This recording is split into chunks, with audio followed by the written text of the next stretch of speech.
Welcome back to Crepe Myrtle Journals. I wanted to continue where I left off. I was sewing in pages into this tiny journal that I was making for a young woman's birthday. So I've got two signatures sewn in. Where I left off was I was piercing these holes in the tiny spine, and I have sewn in 3 signatures, and I'm going to sew in these 4. This is actually the front signature, so I'm going to turn it over and work my way from the back. And we were talking about journaling in general. Oh, I was going to share one more thing. This is my tiny flower press. I may have shared this before, but I used 2 book boards cut into this rectangle to make a small flower press that you can take with you. And I think I do have flowers in here. So if you're out and about and you have this in your purse and you come across a flower, then you can press it. In this case, leaves.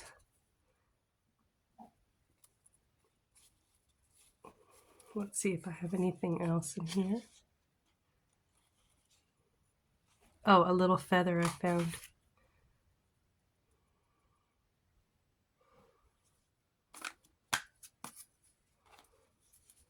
I may have another thing in here, or not. No, I guess not. Just the leaf and the feather.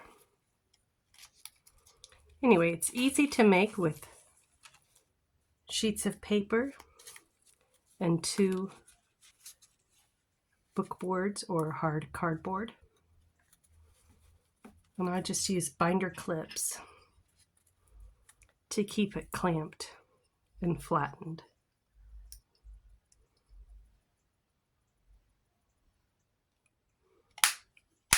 I have tried to hold on to a flower that I picked on a walk, and by the time I'm ready to put it in my flower press, my big one, it's either wilted or dried out and will not press very well.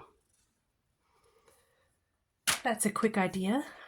I think actually I have seen other people make those as well, but thought I'd share that. And then, I was going to share one more thing. This is a little baggie of goodies that I have a friend who's in her 70s, and we were prayer partners for a year.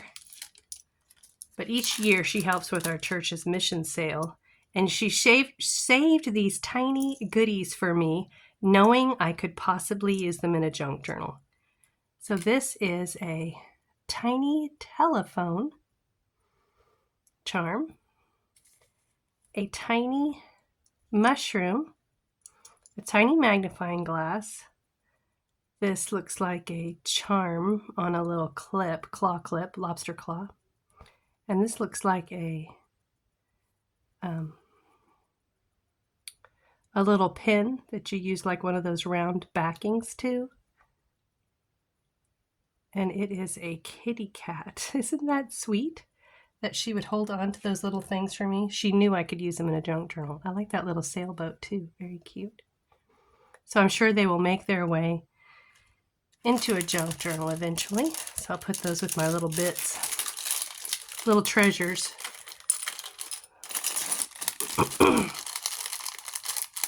I just love that she was thinking of me and that she saved those little bits. I'm going to add one more little light here. Oh, okay, maybe not.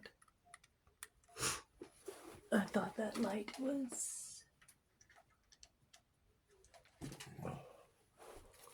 So to get ready to sew in the next, I gotta make sure it's right side up so I don't sew it in upside down. And this needs a little more glue. You can see where my purple duct tape is showing. That one's staying closed. I'll do a little repair here.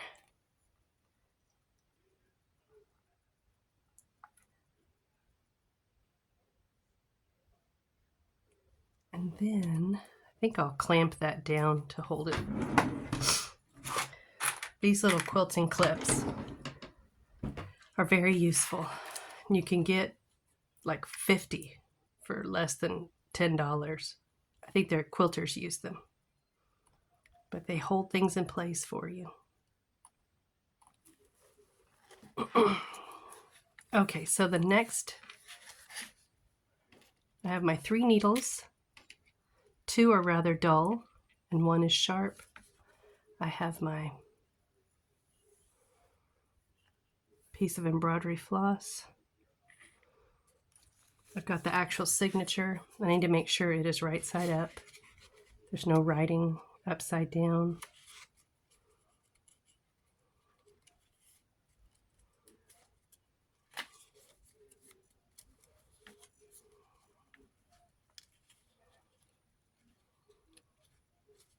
Okay. And my technique is I take the innermost page of my signature, reverse it, line it up against my holes, center it so that it's centered from the top and bottom of the cover, mark it,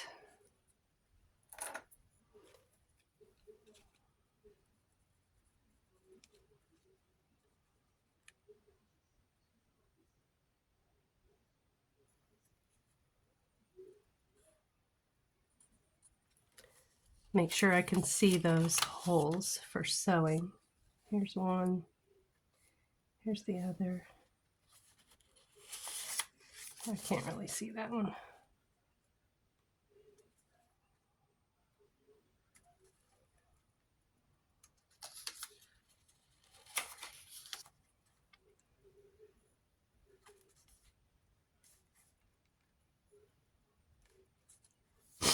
I might have made a mistake in looking at that one. Yes, I did.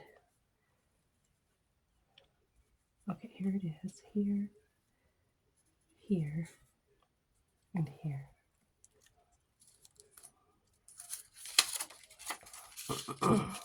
Remark them so they are more visible. I actually thought that was a mark, but it is not. I'm not a very precise measurer. I just eyeball things, but I do use the dots in the spine as my measurement, of course, to make sure I sew my holes in the right spot. Just double check that.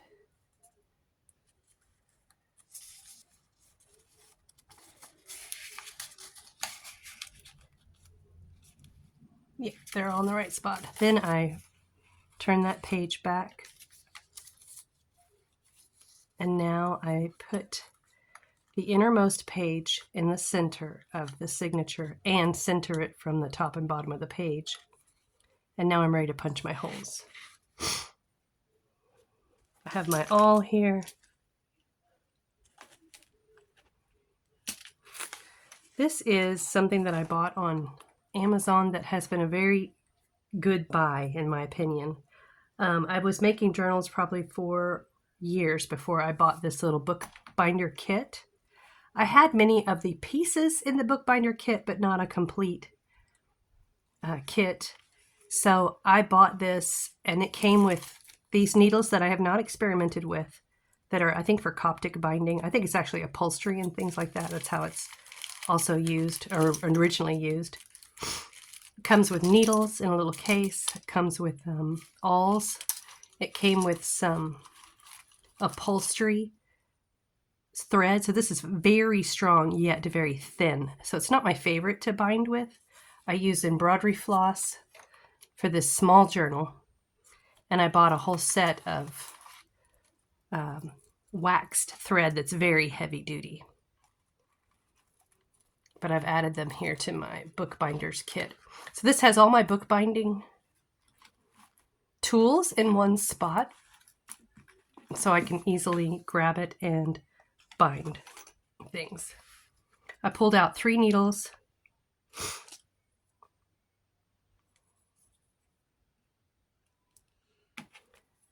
And I'm going to punch the holes, starting with the topmost. Let me double check that this is in the center.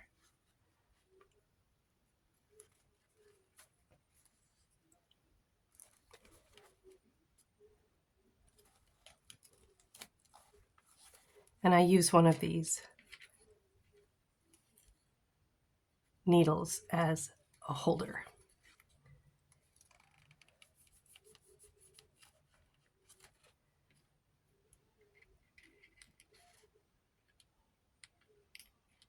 I did poke myself earlier, even though I'm striving to be careful. And I feel like I'm going slow, I was distracted. Okay, that's ready. Now I'm going to prepare my needle. I learned from someone else how to put the thread underneath or over your needle. Put the needle with the thread looped over it. Make it taut. And then wiggle that through the eye of your needle. And that's very helpful with multi-stranded strings, like embroidery floss.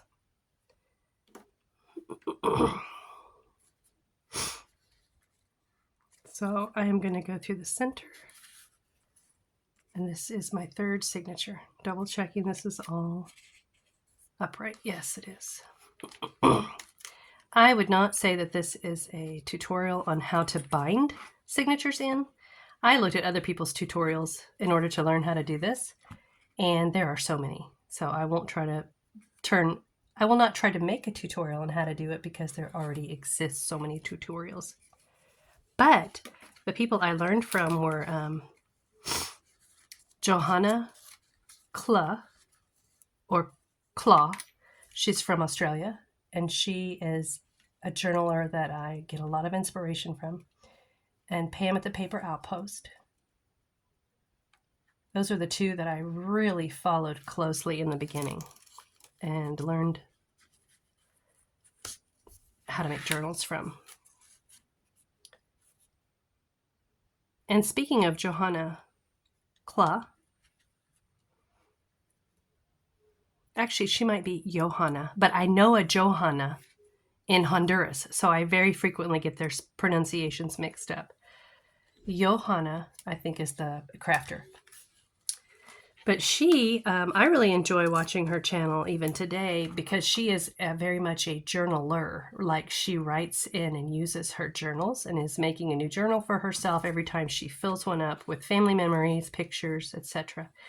And that ties back to my conversation, or not conversation, I should say monologue from yesterday, where I was talking about journaling in general and whether or not you are a journaler or someone who just likes to make journals. I am someone who generally just likes to make journals, and I am not much of a journaler. I probably journaled as a teenager. I mean, I did. But I think I was 15 or 16 when I realized I didn't like to read my voice, like what I was writing about my own thoughts. And so I lost interest in that. I like to write in other ways, but I didn't like to do that. Then I journaled again when my boys were little, and I journaled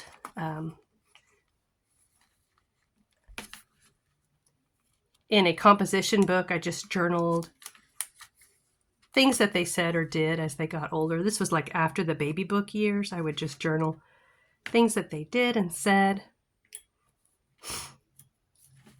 and memories and prayers to them. And I enjoyed that, but there was low pressure. There was no blanks that were going to be missing if I didn't write in them. They were just thoughts as I thought them. If I wanted to, had the desire to write, or something funny happened and I thought, I'm going to put this in their journal. I'm going to tighten this pretty good to make sure. This is just a place marker while that was drying. I made a little tuck spot. Okay, it looks taut. I'm going to double check. I did have a loop last time. I had to undo it. Okay, no loose or slack threads. What are you doing, little eyelet? So along the lines of journaling in general, I think the reason it's been on my mind lately is because I got to share some of the journal that I had written to my younger son, to some young women in a mentoring program that I'm a part of.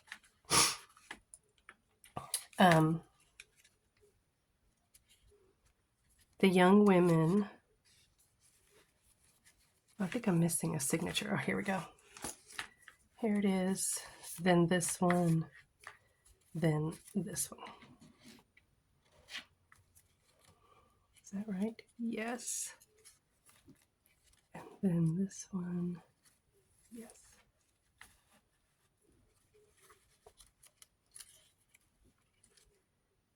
Make sure the writing is right side up. Yes.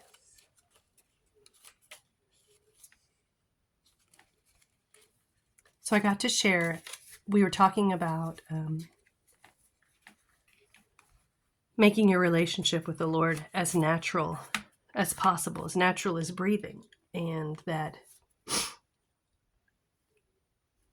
these prayers I had written for my boys were kind of along those lines. I had written some thoughts to one of my sons about the fact that communicating with God and talking to him was as natural as breathing, and I wanted to teach him that, to teach him to turn to the Lord in every area of his life, to seek help.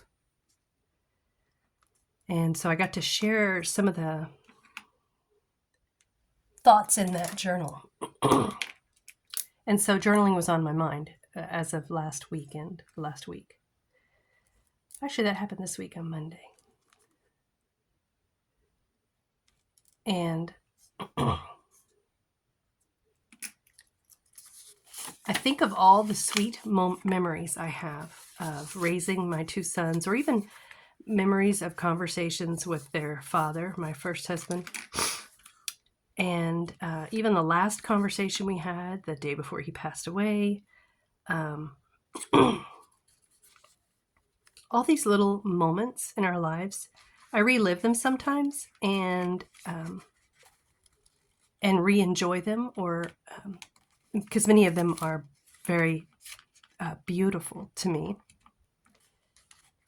But I don't have them written down anywhere, and I don't know that I need to write them down, but I think lately, I think I shared in the last video that I have the desire to. I'm not really much of a journaler, but lately I've had the desire to write some things down. Now, some things are not that sentimental. Like one is just like the books I've read in 2025. I have the desire to write down some things like that. Quotes from books or sermons. And then I think I've lost my third needle. I have to be so careful to keep track of these 3 needles because I would hate to lose them on the floor. That's why I choose 2 blunt ones to be my place keepers. And then the third hole.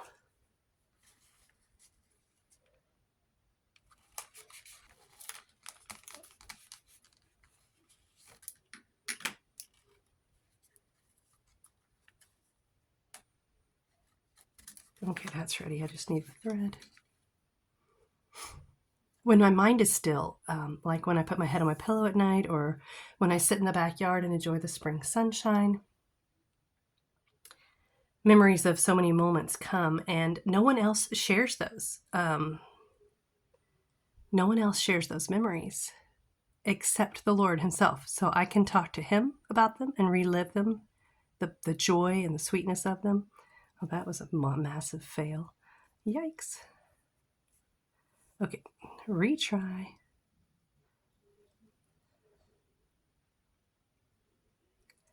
And the Lord is always interested in hearing me share those things. He's always available 24/7, and I love that. But there are a lot of things that I don't think anyone else would find interesting, except perhaps one day my grandchildren might. You know, when I think about conversations with my mother, or what I appreciated about her, what things she did well, just funny things that happened with her. And, or I think about the memory of nursing my boys when they were babies and how inexpressibly sweet it was. I know that there are moments when you're nursing that are frustrating, or like I got mastitis a couple times and wasn't always comfortable, but it was a very, to me, very beautiful experience and very short-lived. And so I remember I enjoy watching my daughter-in-law nursing her babies, and that is such a joy to watch, but it brings back memories of my boys too. And just those moments you just appreciate. I appreciated it at the time. I even told myself, stop and enjoy the moment. And I did. I was able to be present in the now and really enjoy each moment. I was aware that it would be very brief, and that helped me to make the most of it in the moment. But I just had the desire recently to write some of those things down, and not like a catalog of everything, just whatever whim strikes me or I have the joy. It's just like making journals. The reason I make journals is because I enjoy it. There's a joy in making them. So in my journaling, I think it would just be a joy to express whatever I want to express, or write down quotes I want to write down, or books I've read in a given time. Books that I've read recently. I have recently fallen in love, I guess, with some books by an old author. The author is George MacDonald, and he lived in the 1800s and wrote in the 1800s. And he was Scottish, so a lot of his stories take place in Scotland. And if you were to, I listen to them read aloud for free on LibriVox. LibriVox is on YouTube, and you can look up classics and books that are in the public domain that are old, and someone has volunteered to read them. So sometimes you might get a teenage girl reading a chapter, or a older person, or someone who reads really well, someone who doesn't. But I don't mind that, because I actually find it kind of interesting to hear the different voices of people reading. I love being read to. And so that has introduced me to this author, George MacDonald, and I have thoroughly enjoyed him. He was famous in his time, and it's funny because I know that Mark Twain and Mark Twain's new wife at the time, they enjoyed his books, and they enjoyed reading them aloud to each other. He was a contemporary, well, I mean, he came before C.S. Lewis and J.R.R. Tolkien. They read his books and were influenced by his books. And that's interesting. And I can see some of that when I'm reading George MacDonald's books. I can see that some of the ideas he expresses, I recognize them as being in, like The Lord of the Rings specifically. I'm also rereading The Chronicles of Narnia, well, just The Magician's Nephew right now. And that has been interesting, especially while I'm reading George MacDonald. And then the one I'm reading right now is called Sir Gibby, and it's free on LibriVox. And I'm on chapter 55, and let's see how long. I only have like 3 or 4 chapters left, but I'm so sad it's coming to an end. But I have accidentally gotten my stitch into the other.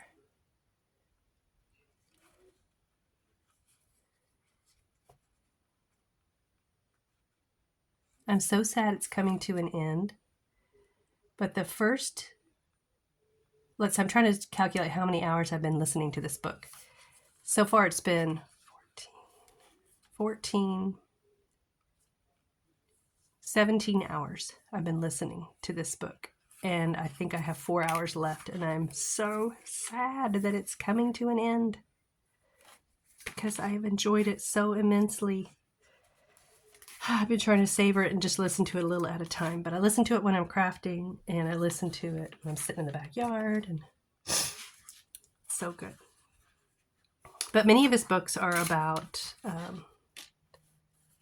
people's whole life, like from beginning to end, or at least a big portion of their life. So from when they're little to when they're old, and it involves sometimes, it usually involves their journey of faith, coming to know the Lord. It also involves romance often. And I've saved several more in my playlist from LibriVox to see, to start after I finish Sir Gibby. The other one I read by him was Heather and Snow.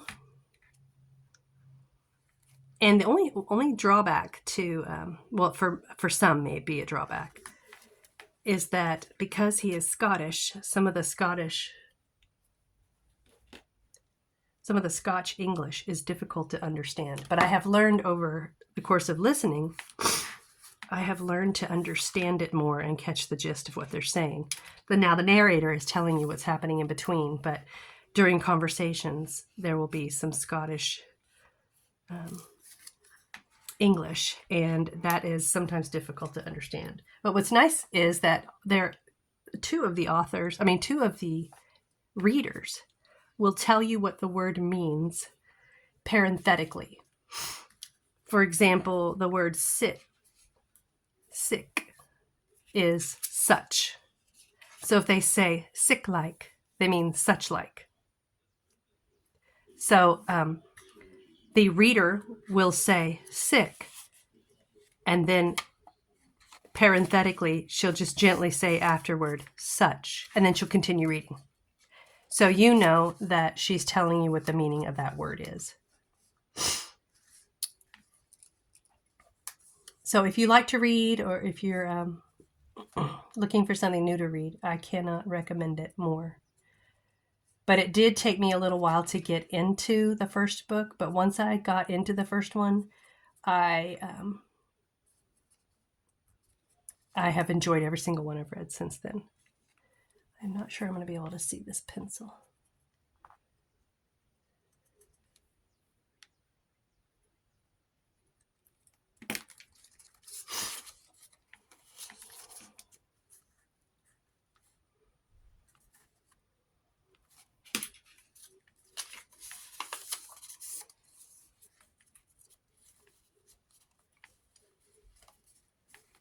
Okay, get my thread ready.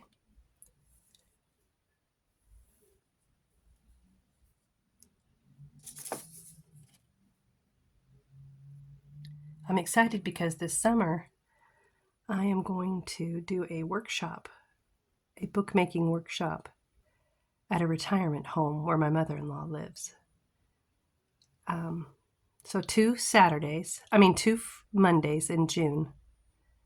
I think what I'll do is, because the residents may or may not be interested in making like a whole sew in the signatures, etc., go to that elaborate length, I think I will just help them make altered books to start with the first workshop. If it develops into something more later and they want to do more, that's fine.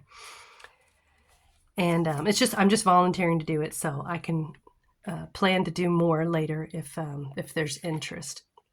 But the first workshop will be simply, I don't want to use my needle as an awl.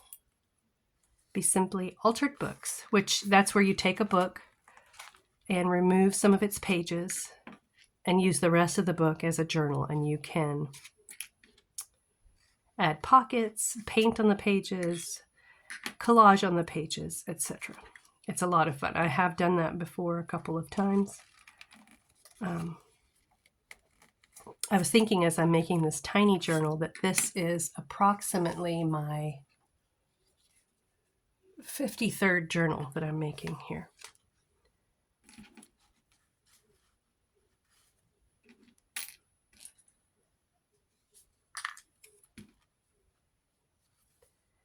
And I originally thought, I might use this as a small business, but the same with my YouTube channel.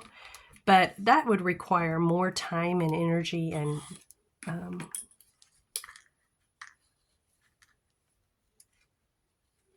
inventory than I have. I have talked about doing a craft fair with my daughter-in-law. She is a wonderful crocheter. She loves to crochet. She makes amazing things.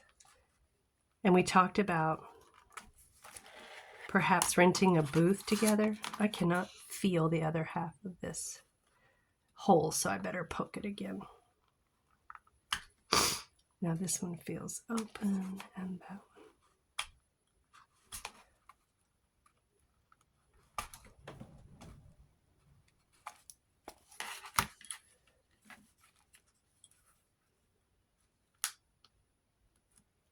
Okay, cleared up those holes.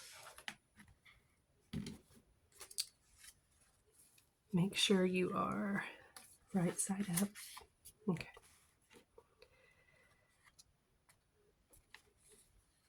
So I had originally thought I might use journal making as a money maker, side business, but it has definitely not become that. And I found that when I did make journals on a commission, just a few times that I've done it, the pressure to try to make something that someone is really going to appreciate and love. This, by the way, is a thimble. It's a disc that is very tough. I think they used to be made of leather, and you can use it to grip the needle and push it. So it's very useful.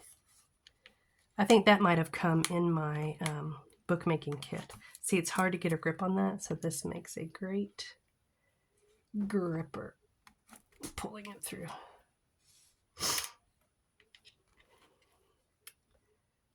But I have found that when I make books on commission, and I really don't do that very often, I tell people I make journals, and if you want to buy one, I may have 5 ready at a given time, and you may look through the 5.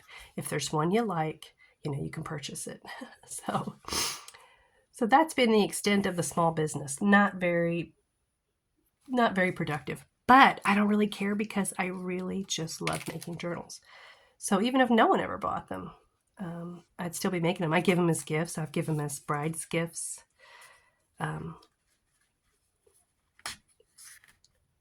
It's really fun when someone has an interest like books or art or writing, to make all the journal have that theme. Okay, this is the next to last signature. I'm almost done with it. But when I sit down and just journal for the pure joy of it, I find it very relaxing and therapeutic. I can understand why people do it for mental health and for winding down and enjoying. I get very excited. My husband every once in a while poke his head in here and say, "Are you having fun?" I said, "Yes." He said, "I thought so." He's very supportive and loving. He helped me put my craft room together. A craft room was a dream I had. And because I'm an empty nester, I had an extra room. So it became a reality. He helped me make it a reality.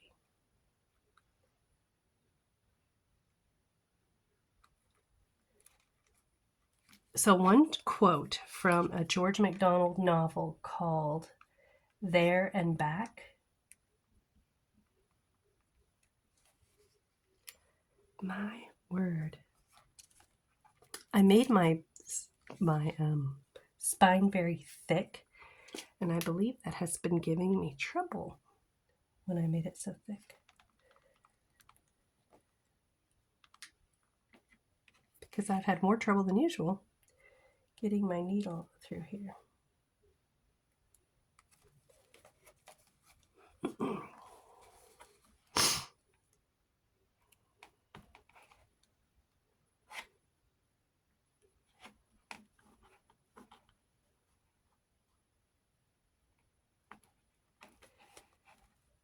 Well, it's tedious, but I love the finished product, so it's a lot of fun. So one of the quotes I really love from a George MacDonald novel is,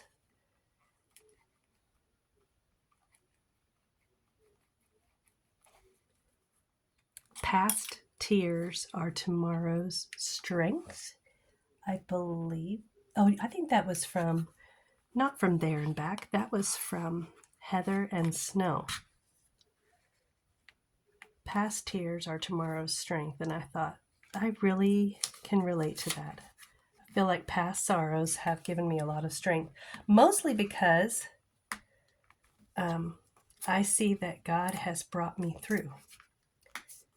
And so even though I was struggling or having hard times and I was shedding tears, the Lord has provided and carried me through. And those past sorrows or tears, I look back on and see how God carried me through that hard time. So I feel stronger as a result. Knowing his presence was with me, knowing he was there beside me, knowing he was answering my prayers, knowing he was comforting me. So when I faced new struggles, which I knew I would,